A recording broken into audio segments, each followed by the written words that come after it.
Dobar dan, dragi prijatelji. Evo danas pripremamo teleće mišiće u sosu od povrća.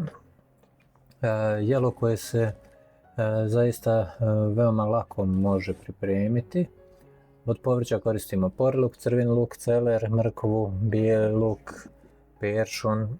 Što imate u frižideru, u suštini stavite sve povrće što imate. Evo ga, na radnu površinu onako svježe nameljemo biber i morsku so, uvaljamo naše teleće mišiće da ih onako lijepo začinimo i sada ja koristim mast, vi možete koristiti ulje što već želite od masnoća. Zagrijemo u odgovarajućoj šerpi ili loncu i prepržimo meso sa svih strana. Zašto? Zato što želimo da nam meso sačuva što više onih sokova u sebi. Zatim u istu masnoću propržimo povrće, onako samo par minuta da lagano porumeni, vratimo meso i zalijemo sa vrelom vodom. Evo ja sam dodao par listova peršuna i malo isjeckanog paradajza i sada zalijemo sa vrelom vodom. Pošto su mišići u pitanju, ja koristim ovaj kuker takozvani električni, možete koristiti bilo koji pretis lonac. Zašto? Da vam ti mišići budu što mekši, a samim tim i što ukusniji. Krompir ogulimo, isjeckamo ovako na tanje komadiće da bi se brže skuvali i posolimo vodu da bismo napravili pire naravno. Ovdje pripremamo glaziranu mrkvu ogulimo.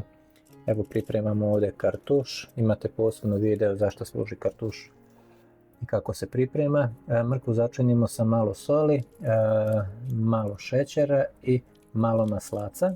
Zatim dospemo vode otprilike 2/3, znači da ne bude skroz preko mrkve, nego samo 2/3 da bude uronjeno u vodu. Poklopimo sa kartušom i na nekoj srednjoj temperaturi da se lagano krčka oko 15 do 20 minuta i zatim će mrkva biti zaista jedna od najukusnijih mrkva koju ste ikada probali. I evo ga, nakon 40 minuta kuhanja pustili smo paru da možemo otvoriti poklopac. Povrće je kuvano, ali meso je još uvijek malo, da tako kažem, žilavo nakon 40 minuta kuvanja, tako da sam sada dodao paradajz sos i zatvorio i kuhao još 40 minuta. Znači 2 puta po 40 minuta i mišići se zaista raspadaju, toliko su ukusni da je to zaista nevjerovatno. I sada kada je krompir kuvan, propasiramo. Vi možete koristiti i mikser obični pa napraviti pire krompir, ali ja preferiram da propasiram zato što onda zaista nema niti jedne jedine grudvice, pire bude svilenkasto, onako lijep.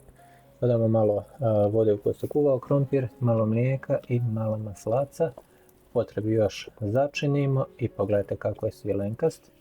Nakon kuvanja mrkva je zaista gotova, pustili smo da se onako glazira da dobije onaj sjaj i sve je sada spremno za serviranje. Evo probavamo pogledati kako viljuška ispada iz mesa, meso bukvalno raspada se. Evo pogledajte sada, samo se povuče i meso se raspada.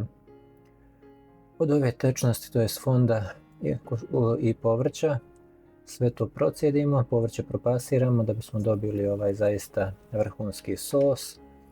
Dodamo malo maslaca da bismo dobili sjaj tog sosa i sada sve to serviramo i uživamo zaista jednom vrhunskom obroku. Nadam se da vam se recept svidio. Uživajte, prijatno!